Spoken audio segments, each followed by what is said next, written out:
My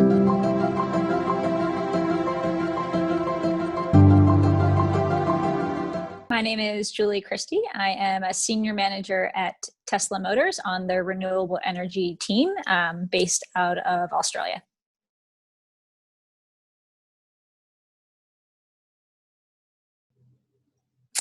Every day is definitely different. I spend a lot of time in one-on-one meetings with my team and coworkers.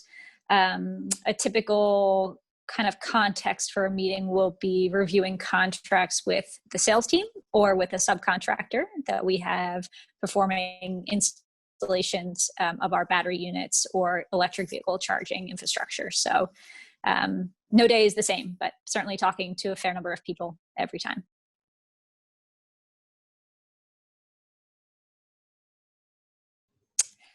I knew I wanted to do something tactical. And by that, I mean, I wanted to do something not necessarily liberal arts. I think at the time we called it fuzzy. So I definitely knew it was more techie oriented.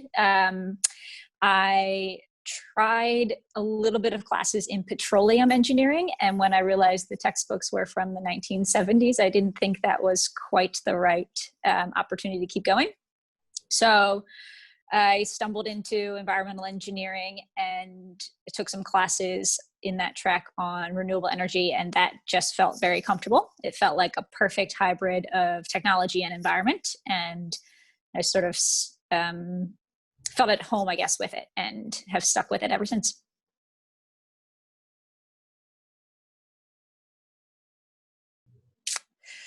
I really enjoy being surrounded by people who are far smarter than I am at a technical level. There are people who can code any number of different sequences. There are people who understand things like power factor and how batteries can respond in milliseconds. And every day I'm kind of learning something new from a technical standpoint. But then what I also really enjoy is trying to explain it to people who are not engineers. And so kind of bridging the gap between a really technical person who is incredibly smart and bringing it down into an easier concept for maybe a lawyer or somebody who has to explain it, further.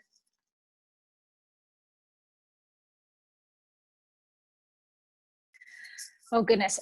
Right after graduation, I was unemployed. I hadn't found a job by the time I left Stanford. I played lacrosse, and one of the women who was an umpire for the games happened to be also working at a company in the Bay Area that was within the commercial solar industry. And through chance, I met her, did a few interviews, and took a role at her company. From there, I just met other people within the industry and took another role within a company called Solar City, which Tesla then acquired in 2017. So by a little bit of luck through the acquisition, I became part of Tesla, and then have taken different roles internally between the two companies, worked for a number of different managers, but always sort of try to pursue people who I think are working on interesting projects, but also who are approachable and I know will give good feedback. Certainly haven't had great bosses the entire time, and recognize pretty quickly that I like working for people who are a little bit challenging, but also open and honest in their feedback to me. So a little bit of mentorship, a little bit of luck, and kind of always asking, what else is there? Can I get involved with this thing over here?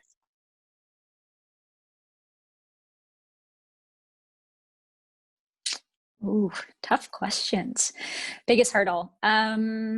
Maybe I haven't actually overcome this yet, but I certainly overanalyze and think a lot about my job and whether I'm doing a good enough job for everybody around me.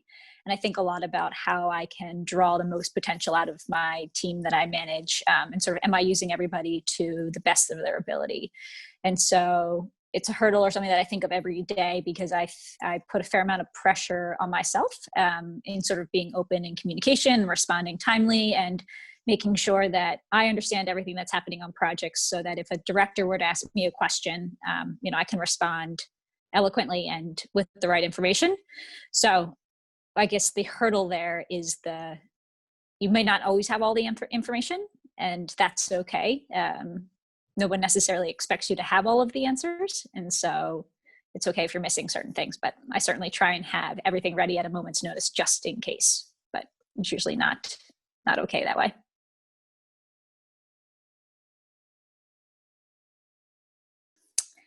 I think a passion and the ability to always ask questions goes a long way. I think also the sort of an attitude of knowing that there are other people who may have answers or may know more, and kind of being friends with them or working in a collaborative setting with those individuals goes a long way as well. I guess what I see is a fair amount of engineers working sort of individually or in a silo and not necessarily looking up and seeing what everybody else is also working on.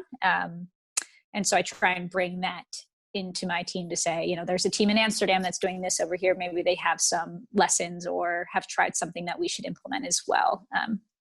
So I guess that would probably be how I'd answer that question.